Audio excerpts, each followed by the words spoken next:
regular chatcast in which two nerds go through... Regular? Hmm? Regular? Regular? Did I not say regular? You did. I'm just questioning how regular is a 6-week gap All right, yes. after starting for only 4 weeks.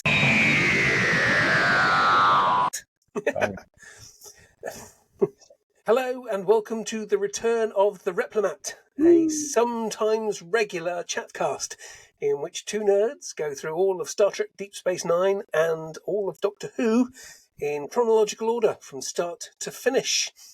And after a prolonged summer break due to all sorts of real life things getting in the way, we are back this week with a Replimat Who Watch.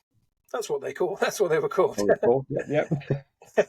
The nerds in question are myself, Tim, and joining me is Me, the other nerd, Andy. Hello. Yes, hi.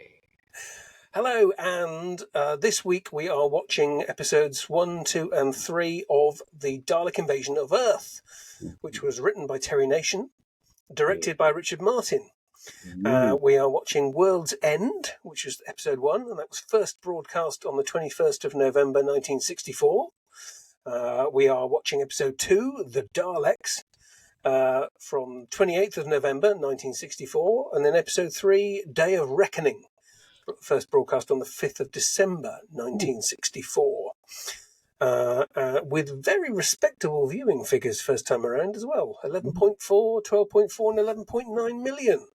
So very large chunk of the viewing public watched these the first time around. As always with these things, Andy will be watching it on DVD and I will be watching it on iPlayer. So we will we'll do a countdown for people who want to watch along with us. We'll set off the DVD on account of 3 and iPlayer on account of 6 because it loads up more quickly. Oh yes. We got to 6 didn't we last time? Yes. I think it was 6, 5 or 6. Yeah, we've been one or the other. We'll see how it goes. We will see how it goes. Indeed. Well, so, okay. Yes. Are you ready, Andy? Yes. Is there anything you'd like to say to your adoring public before we start? I'm back. Yes. Hi, adoring public. We very much are back. Yes. So, we should probably also mention that yesterday it was announced the passing of oh God, that's really bad. I can't remember his name. David Graham. Sorry, one of the original Dalek voices. So he appears in these episodes. Hello. So the ripe old age of 99. Ooh, hell of a career behind him. That is not bad. It does seem somewhat fitting to watch some of his old Doctor Who in celebration of his life. So, in memory of David Graham, after 3. Okay. We shall begin. Okay. Indeed, I shall count you in. Right. 1, 2, 3, 4, 5, 6. Here we go. That seemed to work. I think. It does seem like ages since I've watched this title sequence. Thanks to our enforced summer hiatus. Yeah, I was going through the Blu-rays in order of release. Yeah. Oh, season 9, is that the first one they released for? So I did 12, 19, 18. Right. Weird. Season 10 was the first Pertwee one to come out. Or was it 10? Yes, it was 10. Yes. Yeah. This is a very, very strong opening. Well, it is, and this is Kenton Moore, who was Noah in The Ark in Space years later. Oh, really? Yeah. That's him? It is him, yes. Oh, there we go, fact fans. I did not know this. But what I was going to say, now we've had the exciting part, is season 10. Oh my, I really, really struggled through that. Oh, really? Oh my God. Oh, I love season 10. I used to like it, but I'm just like, I just gave up. By the time I got to Planet of the Daleks, I thought, I can't be doing this anymore. I just can't. I just got to stop. I struggle with 8 and 9, but 10. I love. 10 is peak Third Doctor and Joe Grant for me.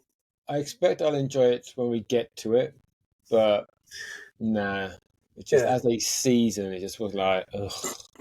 The rot was showing, I feel. But then I decided I was moving on to season 23, I believe was the next one, 12 Time Lord. Oh, okay. Didn't get very far in that either. Right. So maybe it's just me. Maybe it's just like, meh. Maybe. I don't know. This is nice. Slightly different view of the TARDIS. Slightly nice raised view. No roundels in the background, but just that that's the fault locator, isn't it? From all that, yeah. From the Daleks. I suppose that Richard Martin wanting to, because this is his first story flying solo. Yeah, I think as director. Half of Edge, you said, wasn't it? He did half the Daleks and half of Edge of Destruction. Right. So I think he's probably selecting scenery that he's familiar with. I do like, right, in this shot, not this shot, the shot we had just a minute ago, the TARDIS windows are open for some reason. Yes. One on one, there you go. There, yeah. It's a weirdo thing, isn't it? It is. I mean, they do that in original police boxes, so I get it, but it's an odd thing. It makes me wonder, if you peered through, what would you see? Depending on how they visualize the interior at this point. It could be that one of these. It's the whole thing, but maybe one of the cast had broken wind and they needed to get some fresh air in. A bit hot in here. I would imagine it probably was under the studio lights as well. Oh yeah. It's a decent set. I mean, small, but it is. The match with the location work. Yeah, you kind of easily forget that this part is studio. Yeah, you do. It does. It matches really well, and I have to say the quality of the print. I know it seems you should look beyond that a little bit, but a decent quality image and sound just makes so much of a difference to me when I'm watching. And this is a really decent quality print. Here's another interesting fact for you, depending on your perspective. When back in '86, when the BBC was celebrating 50 years, and they did the big TV 50 kind of clip show on TV, they were looking to select a Doctor Who story to repeat as part of those celebrations, and the Dalek Invasion of Earth was the one that they selected because they wanted the Dalek one and the William Hartnell one that was 6 episodes. I don't know why they didn't choose the Chase, but they looked at the Dalek Invasion of Earth. I think a few reasons why. And but the print quality was so poor that they said no, we can't use it, and they obviously didn't know at the time that they had the negs and they could have struck a new print. Yeah. So interesting. I know. Yeah, I'm full of really, really interesting stuff like that. No. So, also, this was the first Doctor story that I got on video, and I was so unimpressed with the partly the picture quality, but mainly the sound quality on it. I took it back to like John Menzies or wherever I bought it, and got I got the first 2 Blake 7 videos instead. I exchanged it for Blake 7. Started collecting the Blake 7 videos, wasn't it? Yeah. So, yeah. How brilliant! Well, that's a way more interesting fact. Yes. That's brilliant. I would have obviously got it when it came out, but at that point I was getting them all. So, wasn't this? Did they release this after Unearthly Child in terms of video or before? Possibly. I don't know. It was it was certainly the first one that I picked up. That certainly doesn't mean it was the first of that lot to come out. I mean, the Daleks had definitely been released before that. Yes, I didn't have that one. Before they started doing the cover art. Yeah, because feeling Alistair Pearson did the yeah cover art. It was lovely cover art for the Dalek Invasion. Most of them were, to be fair. He did some great covers, wonderful covers. Oh, here we go.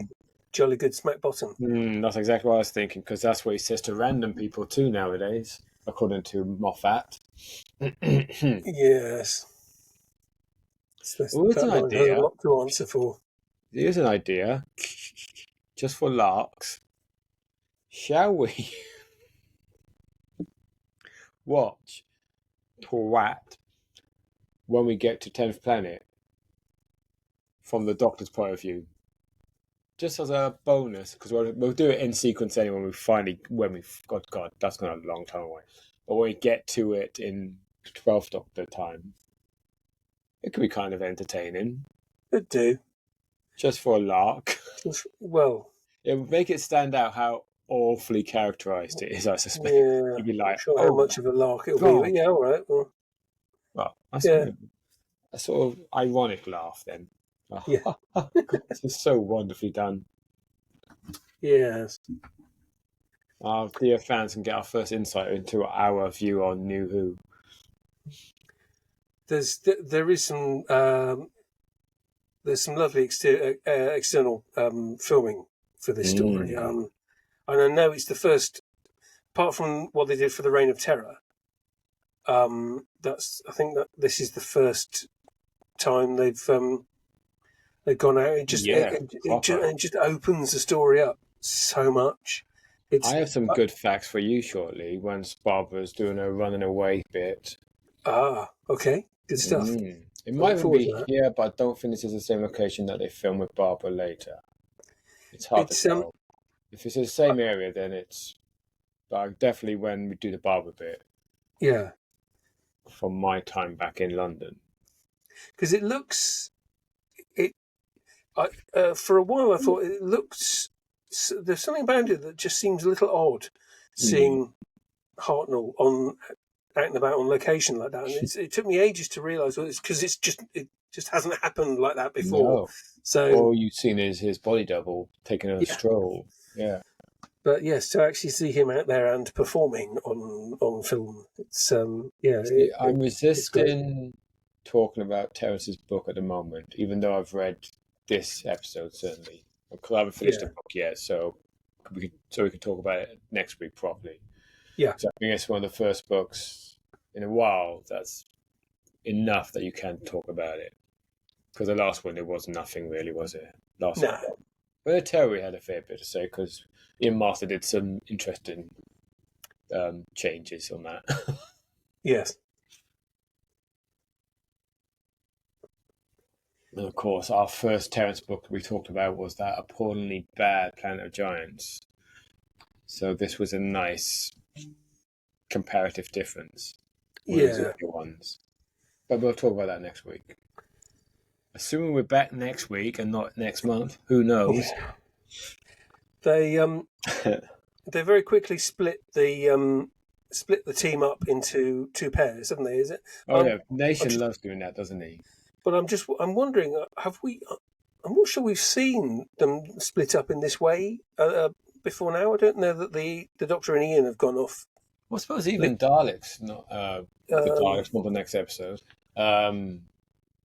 They only split up when Susan's taken from them to go back to the TARDIS. Yeah. Other than that, and then of course they all split up when they go back to the city themselves. But yeah. But then it's it tends to be Ian and Barbara and the Doctor and Susan. So. Well, in Reign of Terror, they definitely have lost chimneys in this shot. Yeah. I've got the enhanced version on. Have you? Yes. With this, I have to say, I don't know BBC iPlayer. I assume it's original effects. I think so. That looked like an original effect. A dome or anything on Battersea, no? No. Okay, in that case, no, it's the original then. I would imagine if they put the new effects version on, there'd probably be a load of people grumbling. So yeah. I suppose it could have had an option, I suppose.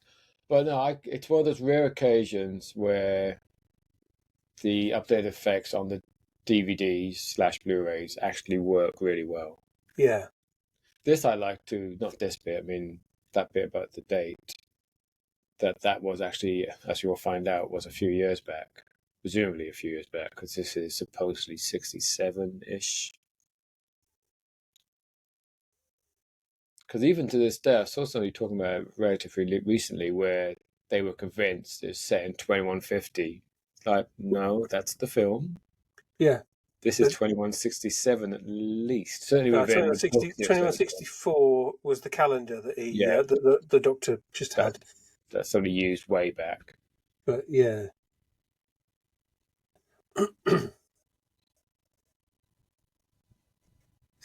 It's Why is he in this box? I assume he got put in a box by somebody.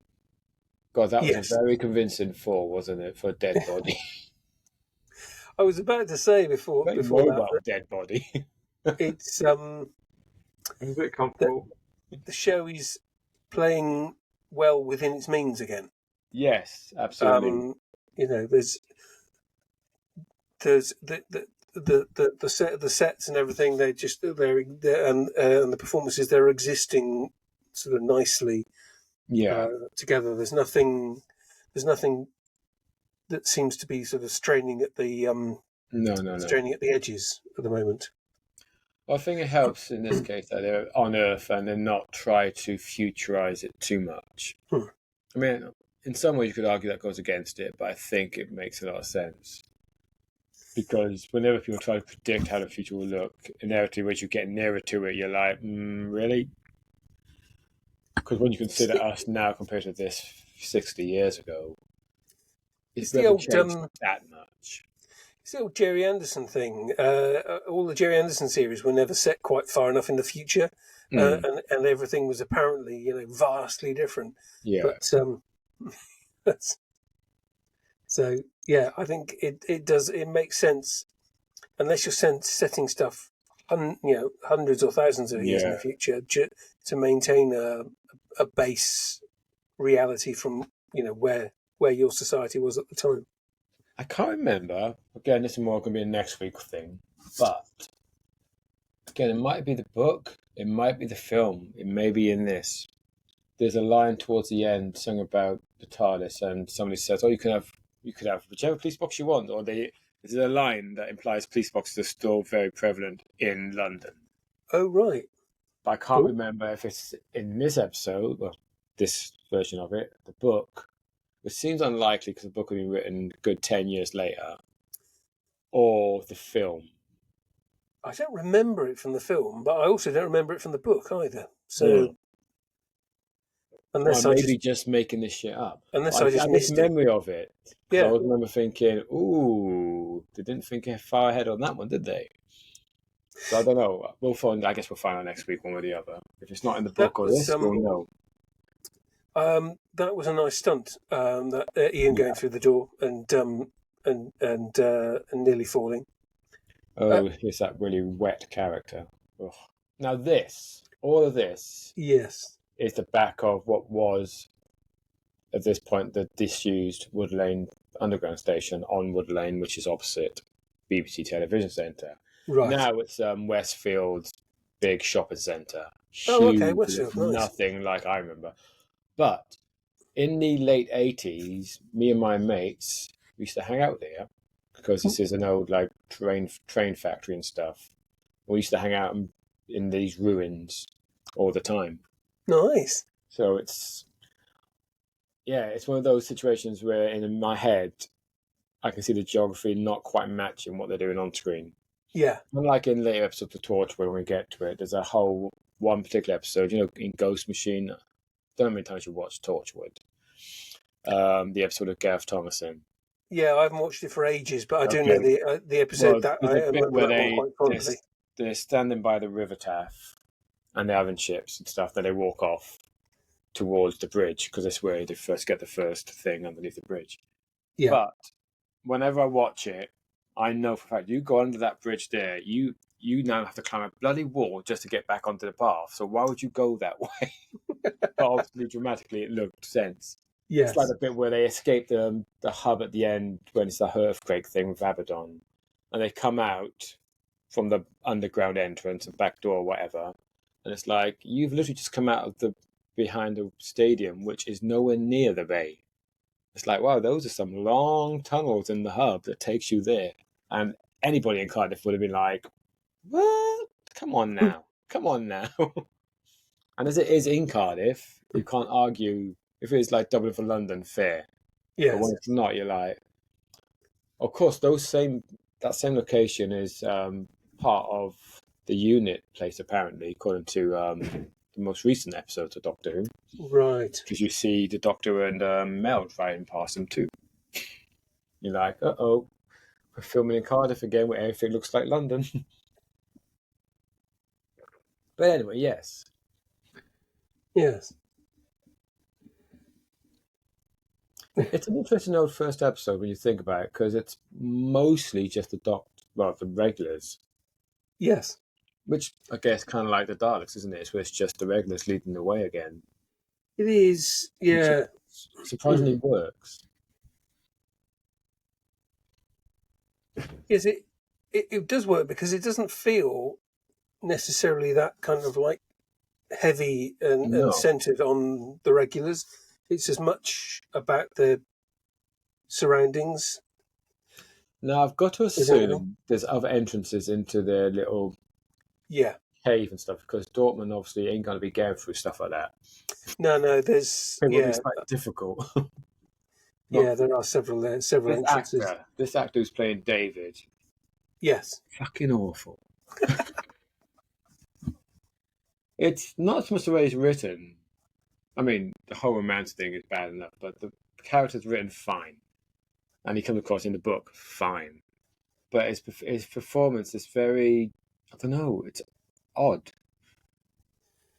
It's all very, hands on hips all the time and just wavy hands everywhere. It's like, mate, just calm down. Calm down. I think the thing that gets me about this and the characters and their motives is they're sexist. No, not well. There is obviously a lot of that, yes. But it's the history behind it. So they talk about all the things that the Daleks did. I think in the next episode, all the things the Daleks did to the Earth to kind of break the spirit of man and make them easily conquerable. But it's difficult to know, was that when these men were children, or was it 2 years ago? Was it 5 years ago? It's difficult to really 3, because it does only say a few years back. Because in all the not of Doctor Who fiction outside of TV, it's been pretty much established based on dialogue. It's 67, which means for these people, isn't the invasion actually in 57? So it's been like 10 years. I seem to recall that. At least that's the implication. It maybe it's in dialogue. It does say 10 years ago. I forget. Possibly, yeah. No, you may be right. So in the God Engine now, of course, which is all set around the beginning of the invasion, but obviously the Doctor can't get involved because he's on Mars and he can't change history. And that's 57, which they must have got from somewhere. It is a good point, Doctor. It is a stupid place to put a poster.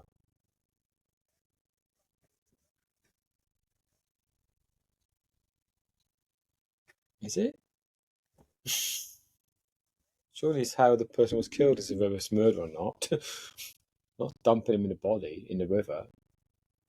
This is a fairly decent shot. So it's literally probably just a little bit of square that he's looking out of, like on a stage. But it's very effective. And this, of course, is the location of another Dalek story, One Day. Although in the past... is it Resurrection of the Daleks? Yeah, because this would be Butler's Walk on that, wouldn't it? Okay, fair enough. This is how it was in the 60s. It also looks extremely different now, of course. Yeah. Oh, speaking of Resurrection of the Daleks, as an aside, because again we'll get to this one day, eventually. There are gaps, it'll be very eventually. You know, I picked up the Eric Sayward books because I've obviously not read them, so I started reading Resurrection recently. Didn't get very far.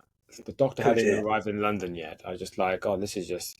He's added so much more to the TARDIS stuff at the beginning. You're like, my God, move the story on. You're doing this thing that you've been accused of so much time where the Doctor takes forever to get into the story. And then the TV version, he's actually there quite quickly. In the book, they're still fucking around in the TARDIS. And calling the ship the Vipod more, I can see why he did that to link his books together. But every time I mentions Vipod more as the name for the prison ship, obviously I've been quite familiar with Slipback. I'm like, you're just ruining this book now. It's a reference that is just absolutely not working. This is a very odd cliffhanger. I mean, I can see why they did it, but it doesn't have much logic to it. It's spectacle, isn't it? We're going to jump into the water and run away and swim away. It exists purely because they thought, we can do this. Yeah. Let's do this. Purely for the reveal. The Robomen, at least in the film, they made them a little bit more dynamic. Yes, that helped. I think possibly the impact of the cliffhanger was lessened slightly because there'd been trailers the week before saying the Daleks are back. So, yeah. But anticipation, because that becomes, going forward, a trait with all Dalek stories pretty much. That's a very different Dalek to the one we just saw a minute ago. I think the anticipation, of course, becomes a key part of Dalek stories, especially when they have the Daleks in the title. But it's the fun of, they're coming up, but it's going to be a cliffhanger. Can't you wait to see? And I don't know. I don't know if it works. No, there are certain times when I think they should just have left it and not had the episode 1 as the reveal of the Daleks. I'm thinking the members of the Daleks, for instance, where it is kind of that, but it's enough of the Daleks throughout the first episode that they're setting up the big Doctor face-off with them initially. Yes. Because you obviously get the one in the junkyard and you get enough that then you've got the build-up of the whole Transman. It's really very well done, as opposed to just a cliffhanger. So that was the end of World's End? That was the end of World's End, yes. What do you think, Tim? Any general thoughts on the first episode that we haven't mentioned yet? I thought it was a great episode. I think it sets everything up really nicely. It's very obviously London. Londonian. But you know, with sufficient damage or whatever for you to wonder what's been going on. I think the Robomen are unfortunately they are unfortunately humorous, which is a shame. Mm-hmm. But it left the episode ended on one of the kind of iconic moments of early Doctor Who. And like you said, it potentially didn't need to be there, but the fact that it is there. Bit late now, after 60 years. Don't worry about it, really. It's what makes it art. And so obviously next week or next episode we have the Daleks. The Daleks. The only actual story called The Daleks, despite fanfic, received wisdom, as they say. Right, shall we crack on with the Daleks then? Yes, I was going to say, are you happy to move on? So crack-a-lacking. Okay, so I'll count this in again. So for DVD players on 3, iPlayer on 6. So 1, 2, 3, 4, 5, 6.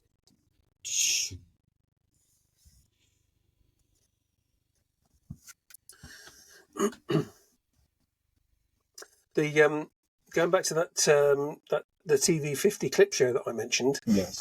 There was a clip from the Dalek Invasion of Earth that was used in the Doctor Who kind of clip section of that program that comes from this episode. It's the confrontation between Hartnell and the Dalek that's coming up. The Daleks. Now, whoop. Written by Terry Nation. Again. He hasn't quite run out of ideas yet. I think he does all right. For now. It's again, I like the ambition of the story. I think it's, it's very indicative of classic Who in that it's got a lot of ambition, especially in the 60s, loads of ambition. Yeah. And they're like, you know what, we'll find a way to make it work, or do our best to make it work. Do our best to make it work, yeah, exactly. And the fact that they clearly have a bit of extra cash given to them this season, because the first season obviously was a huge hit. As you say, all that location work makes so much difference.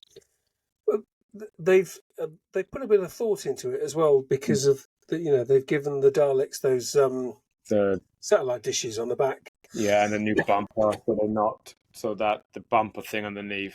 Yeah. To combat the static electricity thing, that they're basically solar powered now or something. Because I think that's basically what happens in the chase when they get the slats on the skirt. They are supposed to be solar panels too. Yeah. Yeah. I don't know if that's ever said on TV, but it's certainly a thing in the books and wherever. Yeah, no, it's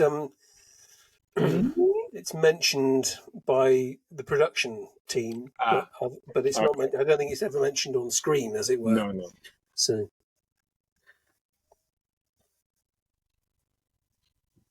Take them. Yeah, that's the moment that they used and then the Dalek approaching the camera. We are the Masters of Earth. It comes up a bit later in the episode when the Doctor and Ian talk. I think it's like in one of the next upcoming scenes where they're talking about the whole when is this set for the Daleks? Because the Doctor posits this is like thousands of years later. No, is it after or before? I forget. I think there's arguments either both ways. I'm sure the Doctor suggests that this is like a long time before the Daleks. In the book, he suggests that what the Daleks they met on Skaro was just one group of Daleks, and so this could be later. In the film, I know when they're in the queue to get on the saucer, Doctor Who says that the first meeting was probably in the future. I'm not sure. That's what they say in this as well. We'll find out very soon. Yeah, that was we're just talking over it, but that was David Graham Dalek talking on the radio. So he's the one with a slightly wobbly Dalek voice. To Graham David Graham. I know. I was just doing that reverse thing. And his what's the face of Jenny? Yeah. Apparently really, really, really good friend of Jacqueline Hill. Yes, as she mentions in every single interview. Mrs. Richard Bryars. At this point, or always? I think so. At this point, I think so. Yeah.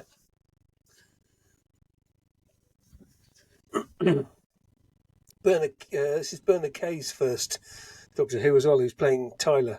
Mm-hmm. He'll crop up later this season in the Crusade as Saladin, and then he's in Saladin. He's in another 2 or 3 stories further on as well. He's always excellent.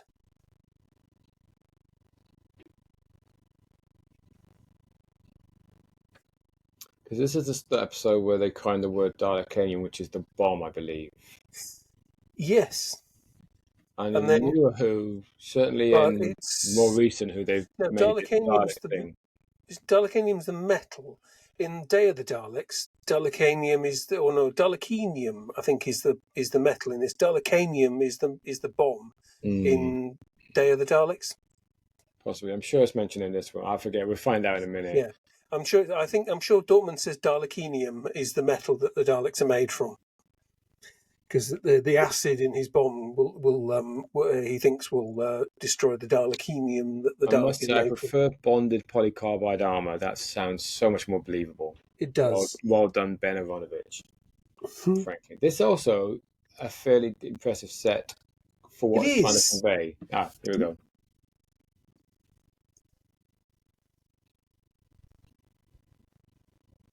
Oh, it's a million years ahead of us in the future, apparently. Wow, that's quite a claim, isn't it? It is. And completely contradicted when we get to Planet of the Daleks, which was about 1,000 years before the 25th century.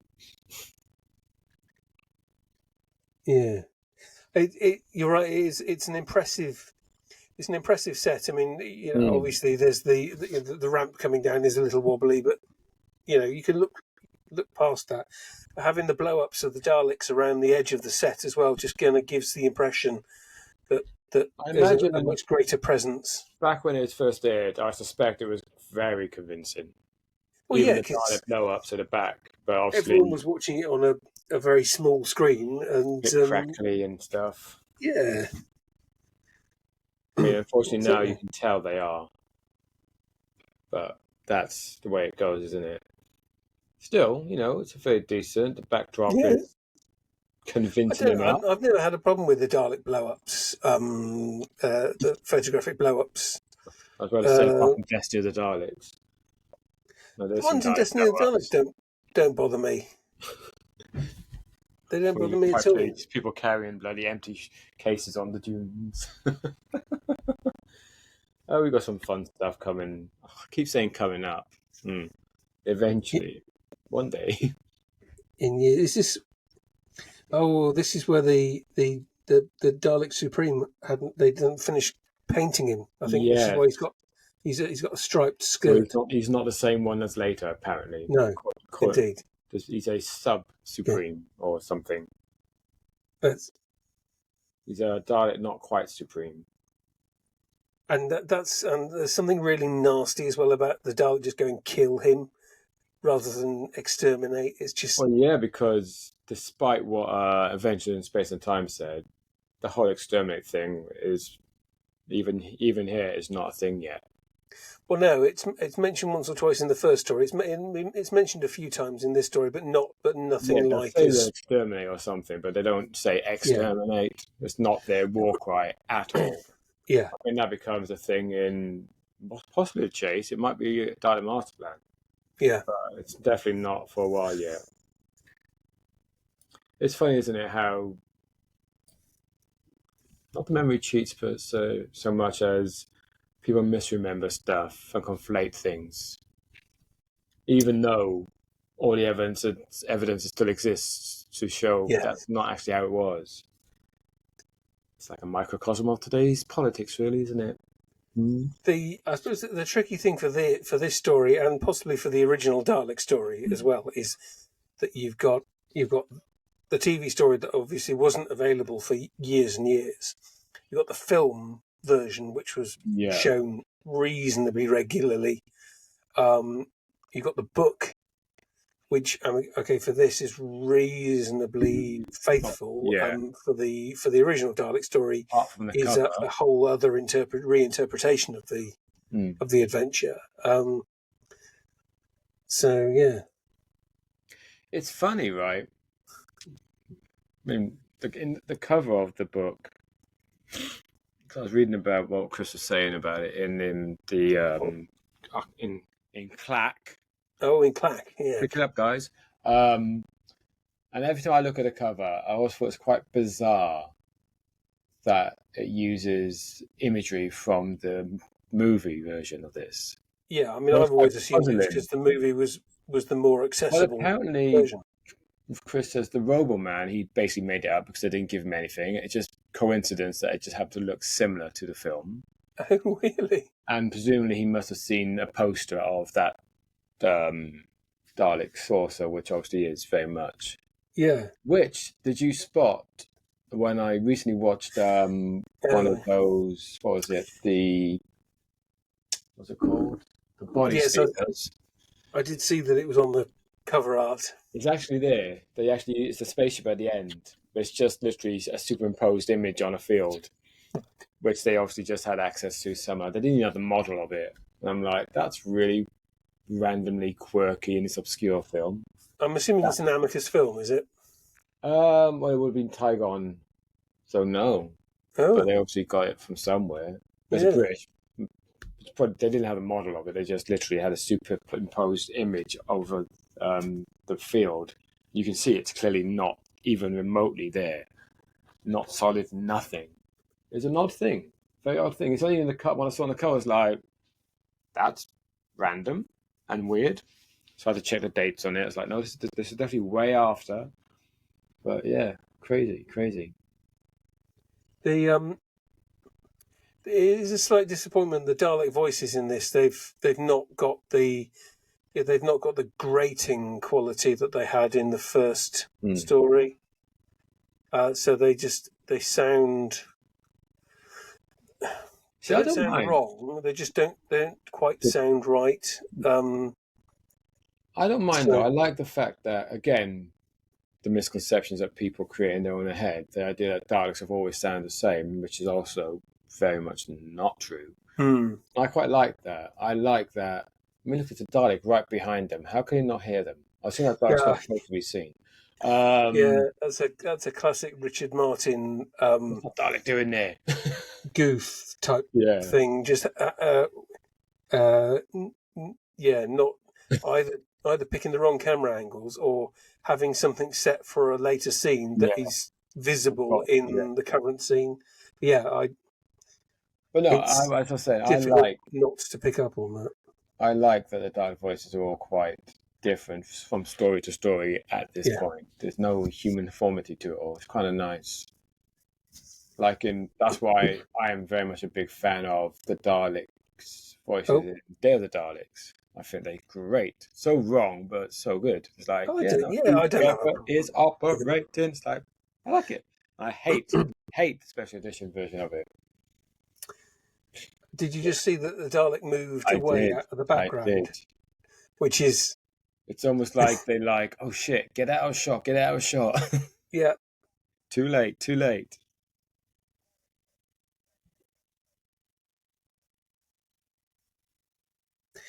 Did we talk over the line of how long ago it was?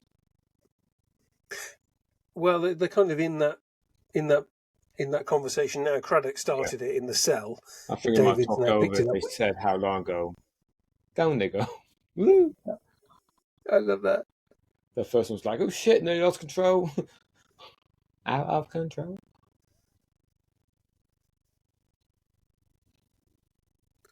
They look brilliant in that set, and the fact that it's just an ordinary residential street, in the background as well.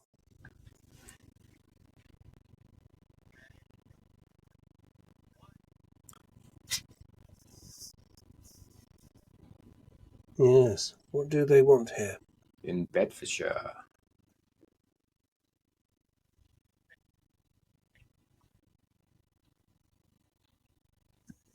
It's not to pilot this Earth, is it? That's the film thing. I feel sure. What's that? I'm pretty sure in this it's not that they're trying to turn into a spaceship. I'm sure that's in the film.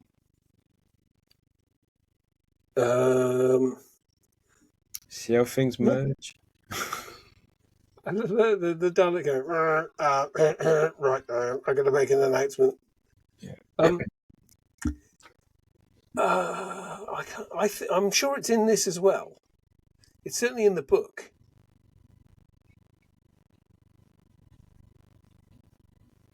I'm sure here they're just mining a magnetic core, isn't it? But sure but they want to extract.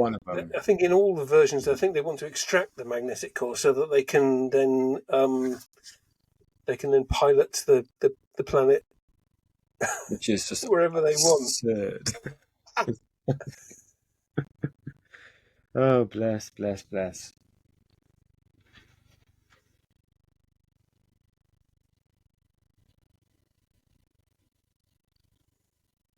Yep, got that bomb. Big bomb. Never have you seen a more cartoon-looking bomb than that one.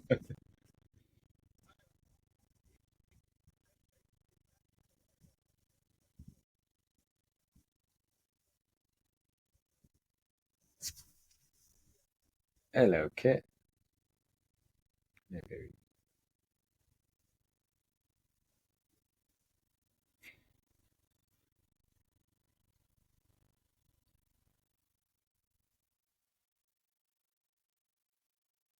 You tell him, Dortmund. They do get defeated very easily in this story. They get what? Defeated very easily later. Very quickly as well. They've got no choice, but still.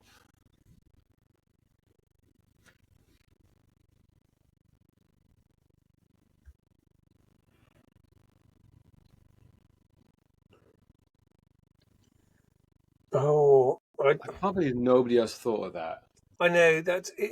In 10 one years, thing. It's bad enough when the Doctor does it, and then they do now and again. The story will have the Doctor not, completely missing something obvious.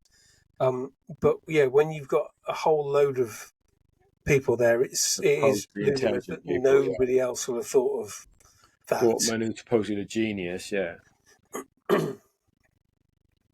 I mean, okay, they're not necessarily all strategists and stuff, and it's great that Barbara kind of comes up with something that to help.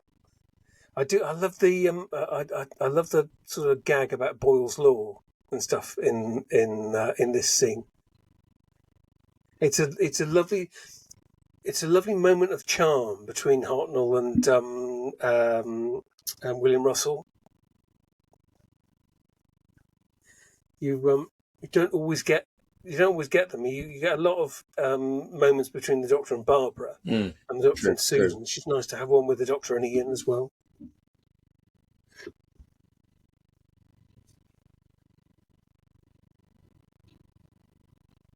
The Dalek in the background again. Just mind its own business going, I know, even if I report on them? No. Even if they'd had a bit of, just like a sheet of like plastic that they could put between them or something, just,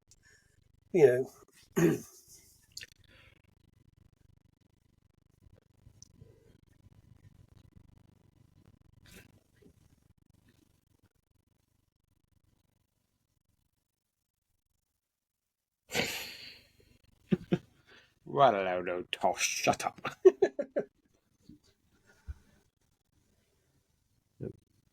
Would you shut up over there, please? Where was I? Oh, yes.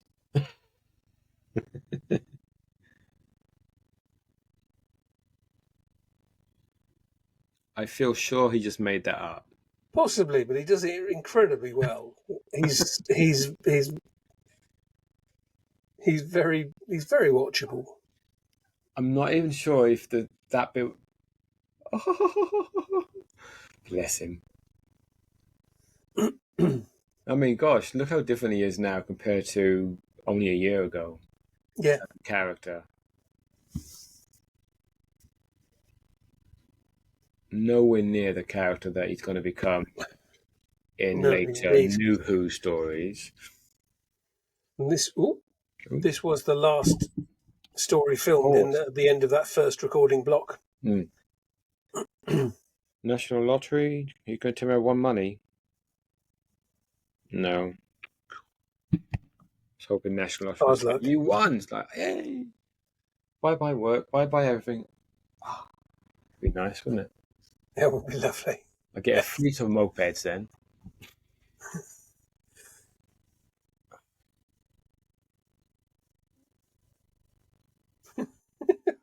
His exasperation with Braddock is wonderful. Yes, like stupid person. Go away.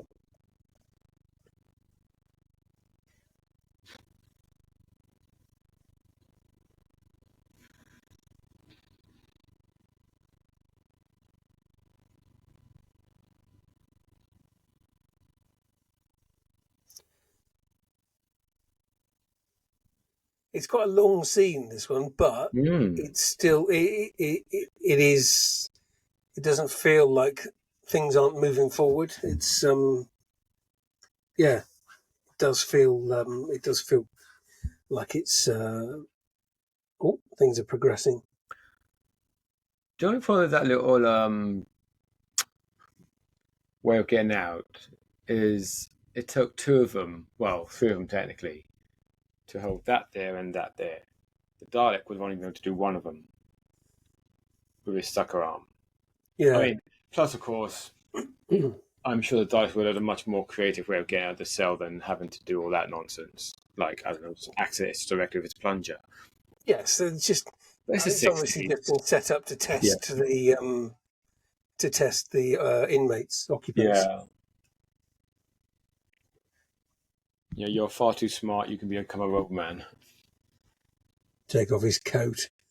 Because that makes all the difference. Exactly. Did you say you've only got to the end of episode 1 in the book? I think. Okay. I stopped reading it a while ago because I realised, well, we're not going to get to this for a while, so I'll get back. Yeah, no, I carried on. The end of episode 2, or the preparation for the robotizing, is a lot. I think quite a bit more in depth in the book. It's about the anaesthetizing and all the stuff going on. The nighttime stuff is effective. Is what? Or the nighttime stuff, the low light stuff looks really good.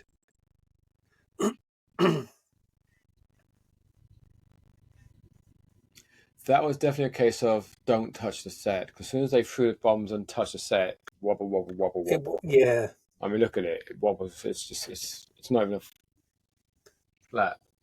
What was that?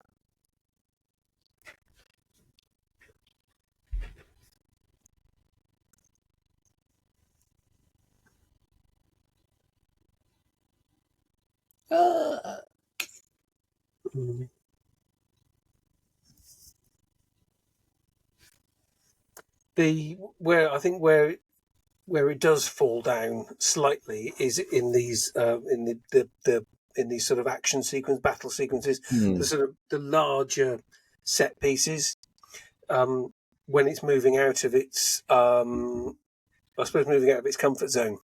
Well, yeah, because obviously back then in particular, nowadays Dalek battle scenes look great because you can make them dynamic and stuff. But back then, they literally have the stuff on the set, and there's only so much you could do with Dalek. They weren't, they weren't particularly maneuverable. No, unfortunately. So that's the end of the Daleks. Next week, Day of Reckoning. Day of Reckoning. Well, you say next week. By next week, I mean in a few minutes. Dalek voices: Pete Hawkins and David Graham. There we are. Go. Oh, excuse me. I never realised Tyler had a name. First name Carl Tyler. Oh, who knew? I just thought he was Tyler. Just Tyler. Because Tyler does sound more like a first name, doesn't it? It's not really much of a. Yeah, I suppose you do hear Tyler. Well, I suppose in Doctor Who, Tyler's always a bloody surname. Thinking about it, I've always thought of it as a surname. Yeah, I've never thought of it as a first name. I think it's because I know a lot more Tylers who just happen to be first name. Right. But yeah, I wonder if he's related to Rose. This one, if she's a ancestor of his, because in Modern Who, I'm sure it'd be all connected. Probably, I suspect. Like Tonka Travers is obviously a descendant of Anne and her family. Clearly, I'm surprised nobody's thought about that. When I was watching Televerse last time, I was like, "Do you know that never even occurred to me?" Yeah, Captain. How did I miss that? As a good old gag, bugger. Are we moving straight on to Day of Reckoning? Well, I have nothing necessary to say about the Daleks, which we didn't talk about really. It's a good episode, good strong. Yeah, no, I think it was a good episode. Decent pace. And, I mean, as we said, the battle scenes could have been a bit more dynamic, but it was the 60s, so they did what they could do. There's very little they could do unless it's pre-filmed, as we'll find out when we get to the chase. Oh, indeed. With the scenes with the mechanoids, but yeah. Okay, yeah. Right. Well, in that case, let's Let's crack on. He's got issues. Are you done? Yeah, just the home screen going. So, you ready? I am ready. So once again, DVD watchers on the count of 3, iPlayers on the count of 6. 1, 2, 3, 4, 5, 6. Seems to have been working okay so far. We seem to be roughly in the same place. I know we've said this before, but there's something almost magical about this theme tune, isn't it?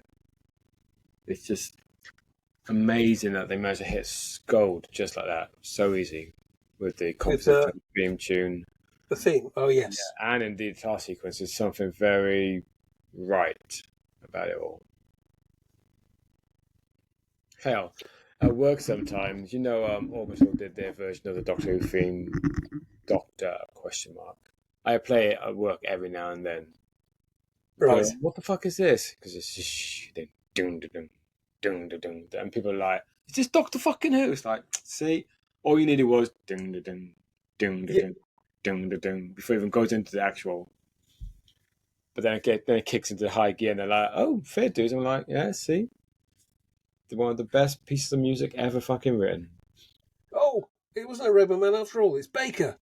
Ah. Oh, Baker. Oh. I also like the Dalek writing in this story. On their uniform chests and stuff. It's on like monuments and stuff later as well. Dalek graffiti. Yes. I'd be interested to see what it says or know what it says. I'm sure somebody's come up with that somewhere. Now, this shows it's a fairly good set, really. You don't get very often in 62 get these multi-layer sets, really. No, indeed. And again, getting the lights down low helps as well, because it looks even better in low light. Do you know why Jenny's got her hair in? She's got a thing over her head, like a snood. Snood, a balaclava, is it not? It's because when they did the pre-filming, they weren't sure what colour her hair was going to be. Oh right. So she has that on in all of the external filming sequences. So now she's got to have it on in the studio footage to match. Oh, there goes one. And there's a Dalek who's actually now black, not striped. Oh, well, that's... You silly bugger. See? Yeah. Now. I really like the kind of half-painted one. I think it looks really cool. Yeah. But I think he looks great. He's a sub-lieutenant or something, I guess. Yeah, I think the Black Dalek looks great anyway. But get back out! Don't do that on my arm. Don't throw a bomb at him. He's just called your name. Where is that Dalek going? They're not very maneuverable, are they? On Mr. Ramp. Like, oh shit! I can't go anywhere now. See, look, he's like, oh, what are we doing? I don't know. Well, he'd probably blame the smoke. I couldn't see where I was going in the smoke. Honest. Yeah, look, bless them. I mean, just watching them in these action scenes, you've got to wonder how the hell did they invade Earth? I mean, seriously. They can't do it. They can shoot me like he was just shooting the bloody wall and yet somehow hit him. It rebounded. Apparently. Oh, well, he's got into the ship at last. He has.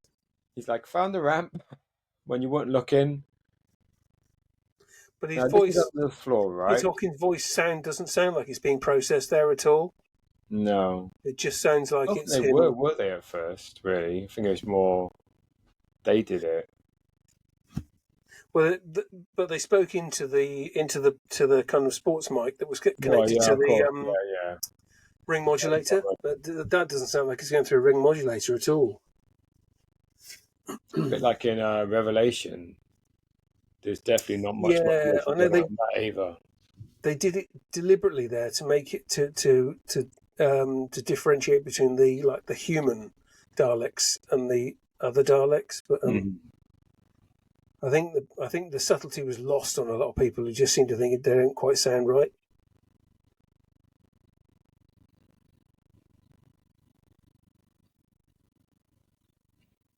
I was about to say you missed the cup then I realised he was pouring it onto a rag.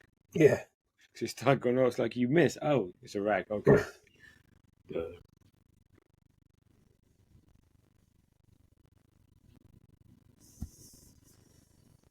See, at this point, that's when you start to think actually Dortmund isn't the kind of like the genius hero that you think he probably is in the previous episode. I suspect he's he's totally fixated on this bomb that you know is not going to work. He just comes across as a very stubborn, cantankerous, I like that, the fact that they're all flawed in some respect. Tyler's flawed because he doesn't he's not prepared to have any connections with anyone. Jenny's flawed because she's a miserable cow. Dortmund's flawed because... Is that the technical term? Well, I mean, okay, she's like, I suppose, like Tyler. She has a similar issue to Tyler. She doesn't make friends because they're so used to their friends dying.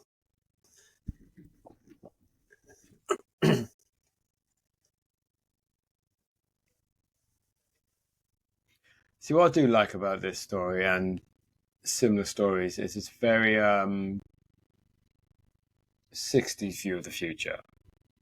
In that it's still very 60s, despite like the museum just happens to have like old 60s cars, that kind of thing. You know, they don't consider. I mean, obviously it's a funding thing. They do have the money to make new vehicles and stuff, but it's quite limited in its view of how the world will change, because nothing has really. People, sexes and more of it. It's still all nothing's changed. Exactly. It's a very human story. Because it's not. It doesn't bother.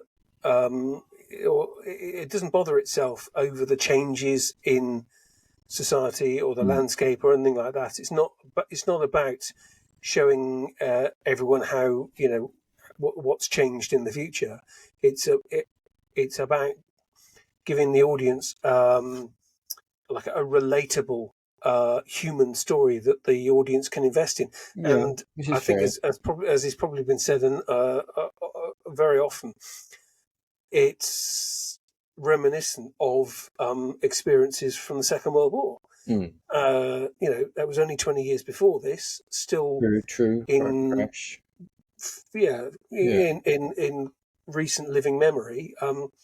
So your average TV audience is going to have someone in it, probably that in that room watching the screen that lived through it and can relate to those those kind of emotions and situations that the characters are going through. And I think that's probably what this story does best, and where it's cleverest is in finding that level of human interaction in I suppose in a similar way to how when the show came back in 2005, Russell T Davies was looking to get as many links to the audience as possible from like Rose's like perspective on things and her family and all of that stuff. It's creating that link to the audience, which the show hasn't always done particularly well. Rose is a great example because I remember watching Rose when it first transmitted in 2005, and you get caught up in it all, all the drama of it, all the people stuff. And it's only at the end of the episode when you think about it, you're like, nothing actually really happened in this story. And in that episode, nothing really does happen. It's all just about the character. Nothing, and there's room for that. sometimes character work is all good and well. You just need a little bit of plot just for the incident. But yeah. You see, again, these scenes work really well because they're limited. It's like it's a tunnel or narrow perspective on a small set. The Dalek hunting, and there's a kind of there's the inference from a few other similar sequences where the Daleks are obviously going around just mopping up stragglers, just randomly killing anyone that they can find, and it's really good. It adds to the overall kind of like horror of the situation and the story. I have my cat staring at me. She's in the doorway. She's looking at me like, "Is it not food time? What's up, baby?" It's always food time for cats. Yeah. And now David and Susan are falling in love. Not sure how. Just, and again, it's not about the lines at all. It's about the body language and the. Well, the actors put as much into it as they can. Yeah. There's not a whole lot of it in the script, really. Bit like a future, similar type of story line coming up eventually in the 70s with a certain companion who decides to fall in love for no apparent reason at all. Yeah, but it's done better here. It is a bit better here. But again, the actors do what they can with what they've got. Hello, Kit. What's up? You see, this is a lovely. It's a lovely moment as well with David saying, "You can't just keep moving on. If what you find isn't right, you can't just keep moving on. You need to stop and make it right." Was it Carol Ann Ford? Was it Carol Ann Ford's idea to leave, or was it just they decided there was nothing they could do with the character anymore? It was her choice. So she had a year contract. She didn't want to renew the contract. She decided she was leaving. I wonder if she regrets that now. I don't know. One of the things. Season 2 has some great stories in it. Yeah. Although I think sometimes it's great because Vicky is such a better character. I think. Yeah, but possibly. I think it frees up the when you haven't got like a familial connection like that. I think it frees things up a bit more. Yeah. But I do know I've not seen it covered in any kind of filmed interviews, but I do remember seeing something years ago. Verity Lambert saying she actually considered recasting Susan. Okay. And if they'd got someone like Jackie Lane in, for example, Jackie Lane looked similar enough to Carol Ann Ford for them to have carried that off. Then they decided just to create a new character. I would have liked to have seen Verity Lambert on film talking about them considering recasting Carol Ann Ford, or Susan rather. Oh, Baker. Interesting, because if it had been something like Jackie Lane, the acting quality would have gone straight up, so that would be nice. Yeah. Oh, you idiot, Baker. How did you not see that? Or was that intentional? I think it was intentional. But I'll be captured. Yeah, we should have known he was going to get killed. Oh, he's just helped the Doctor. That's not nice. But it also suggests that there's Daleks very close to where they were. So, and early Sunday morning. Yeah, like 5:30 Sunday morning, something like that. I am somewhat familiar with these areas. Used to live.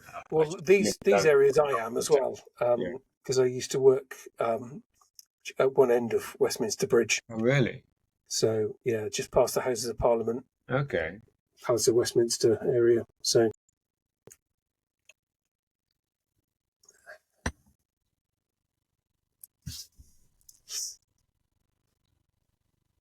Yes, many's the time I have crossed the bridge thinking, there were Where's the Daleks Dalek? trundling over here. Never like forego, better hide just in case. Just for camera op. There's a bit of Dalek graffiti in the background. Yes, there is. Not sure I've noticed that one before.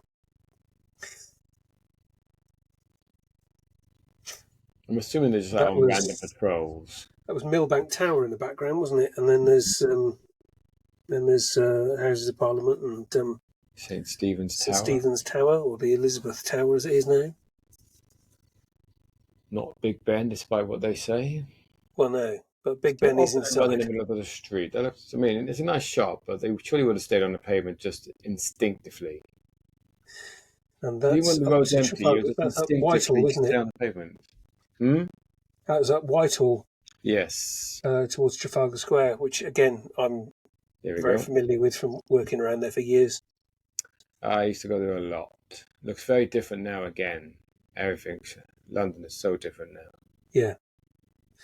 Well, particularly when they closed off the top of Trafalgar Square, so you can't go. The cars, the vehicles can't go all the way around it anymore. Yeah. But these sequences with the Dalek, I mean, I'd never noticed the fountain still on in the back. It's all pure padding, but it looks great. It is, but it looks so good. It's no more narratively interesting than the Doctor on that big chase sequence in Planet of the Spiders, really. Yeah, but because it's the first time they did anything like this, it looks great. But it does, and it covers landmarks, and it helps to sell it all so much. I mean, that's I can't remember where that one is. Oh, they're all gone a bit Nazi now, aren't they? Suddenly, allegory out the window. But it's you're right. It doesn't. It's not moving anything on, but it's selling the whole situation so well. And these scenes, I mean, the fact that they're on film as well, and they look so good. They look so crisp. That it's brilliant. Really is.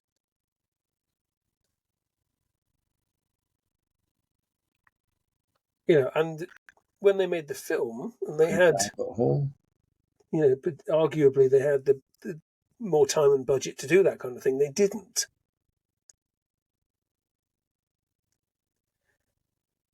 Man, he lost his head. Not an Auton then. Vetoed. Everything's vetoed, isn't it? It is, but then that's their key. That's like code, resistance code. Shows that they've been there. Dalekinium. There you go.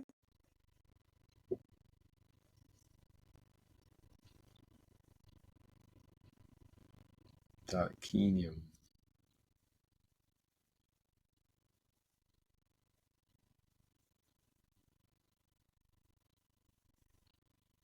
Oh, they decided what colour her hair is now.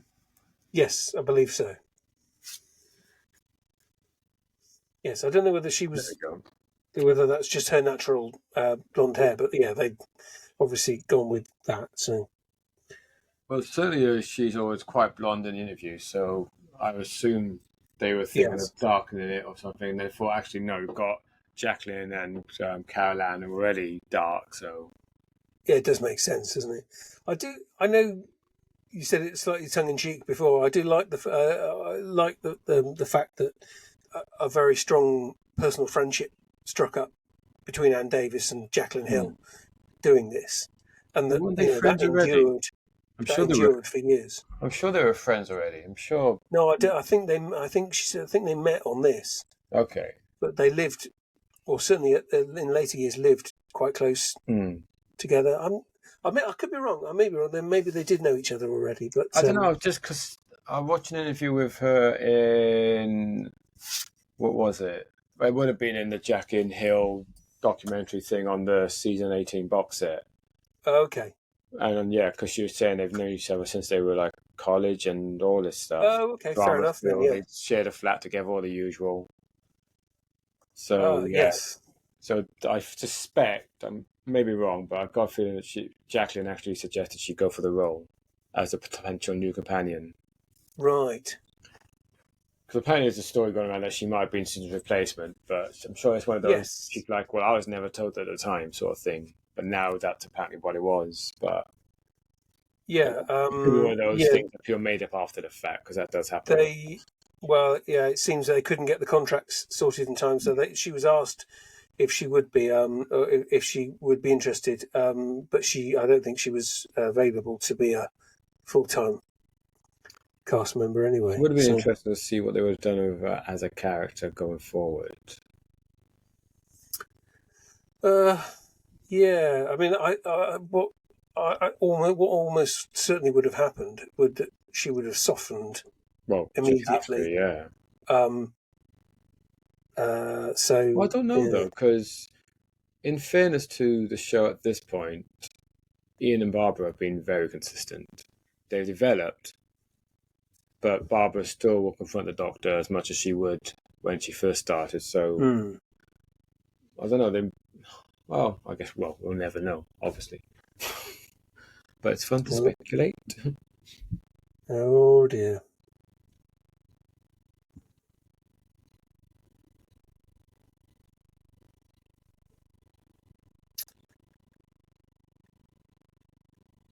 See, this was modern too. They would have made some Davros reference by now. Just because they couldn't resist it. Well, one of the Daleks coming over and going, "Daddy, you look familiar." We had someone like you once. We killed him too. And then we didn't. And then we did. Then we didn't again. It's a whole thing.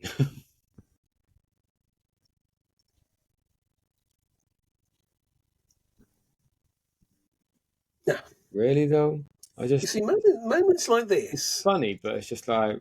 Well, I know Terry Nation apparently was always very anti showing the Daleks in a humorous or light-hearted way, but that is only exists as a light-hearted, as a light relief, as a moment to make the audience laugh or smile at least.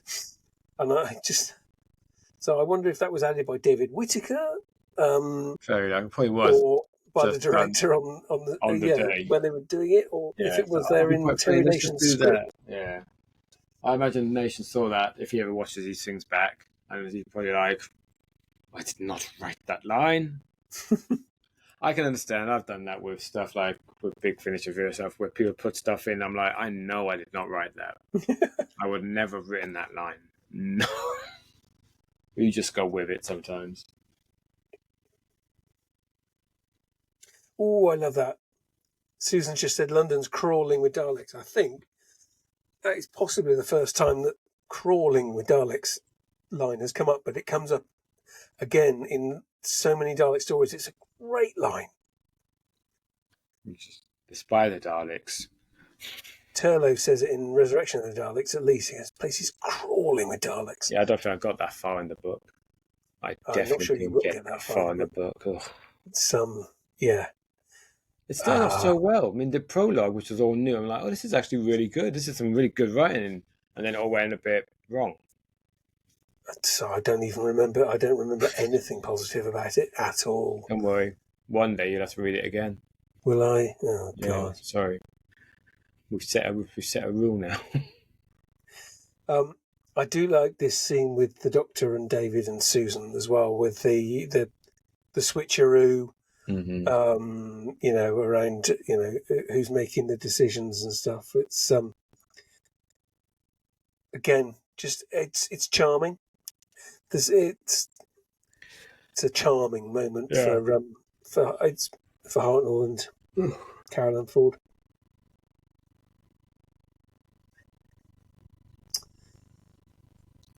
Lara Ramp.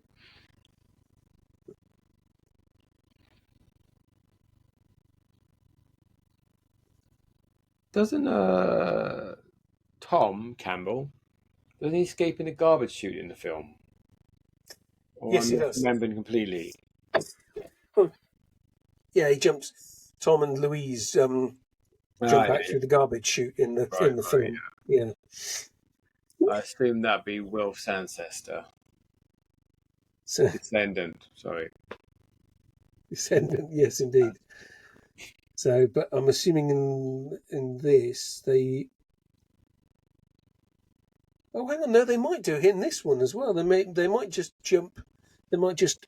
You see, that's another. That's a lovely lovely shot of having them hidden I in the like it, but I rostrum. don't think the camera worked for it because the camera shows it's set. The movement could be smoother, but it just You go a little bit yeah, away. it Otherwise, adds an camera just extra straight up and it would dynamism. look fine. Yeah, the disposal shoot, and I'm sure then that they just kind of like jump in from the side, off camera, because they've already shoved the Robo-Man down there. So he flew out of the pit when it's flying and suddenly went, Mew! So, Yeah, probably. Where the fuck did that Roadman come from? Oh, it's raining Roadmen. Hallelujah. They're going to do a bit of a trick shortly, because Hartnell had been hurt earlier when he was brought down the ramp. So he's managed to get through this episode, but he needs a week off to recover. Mm-hmm. So they're going to do a bit of a switcheroo shortly, I think. And yes, with another body double. Or if it's not now, it's at the beginning of next week. I think it's beginning. Yeah. Yeah. You're right.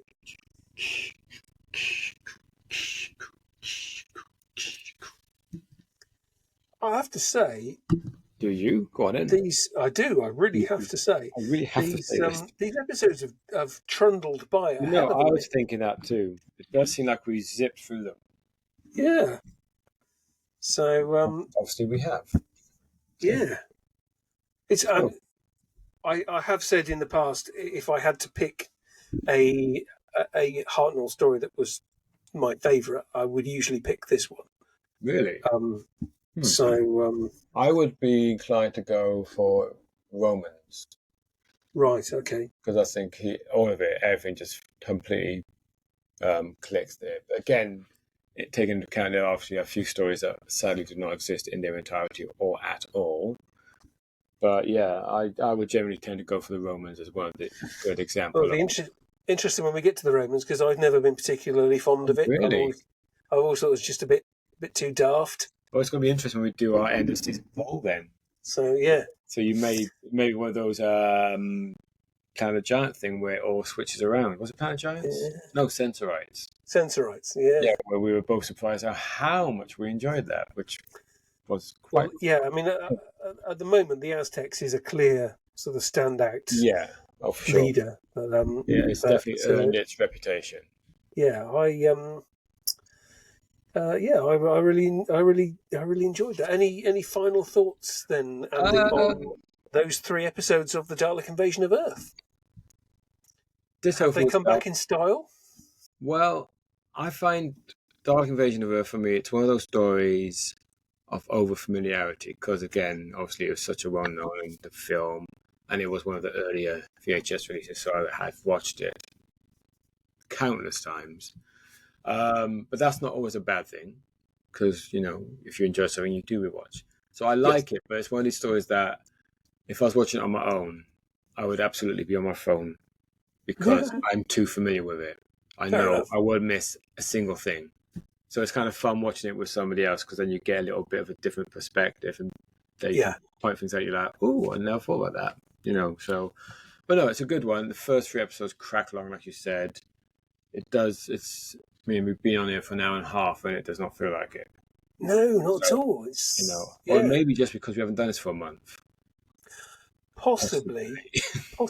But I think one of the positives of the story actually is that it is one of the few Hartnell stories where I can put it on, because usually when I watch stuff now, it's on while I'm on the telly in the kitchen while I'm doing stuff like making a meal or washing up or whatever, and I can put it on, and I can watch the whole thing at times, whereas there's not a lot of black and white stories. There's not a lot of 6-parters that's true of. Whereas Dalek Invasion of Earth, I'm more than happy just to sit and watch the whole thing. So there we go. But yeah, rollicking 3 episodes, and I can't wait for next Saturday and to find out what happens next. What I'm could at the it edge of be? my seat. What could it be? Yes. What will it be? So it will be. Dun, dun, dun. What will it be? It'll be The End of Tomorrow, Ooh. The Waking Ally, and Flashpoint. What Yeah, a that feeling. Waking Ally is an odd title. I can't quite remember what it's supposed to refer to, if anything. No. It's one of those titles that Terry Nation had in his head. I'm going to use that somewhere. Yeah. I don't care where. I'm going to use it. Yeah, I'm not sure off the top of my head what that refers to either, but we'll find out at the time, I'm sure. We will. We will. So yeah, we've got that to look forward to next Saturday. Yeah, in the meantime, thank you very much for joining us, everyone. Hope you've enjoyed watching along with us as much as we've enjoyed watching along with you. Until next Saturday. Unless you have anything further to add, Andy? No, I do not think I do. In which case, all that remains is for me to say, bye-bye, Duggan. Bye-bye. I should probably move the mouse as well, actually. There we go.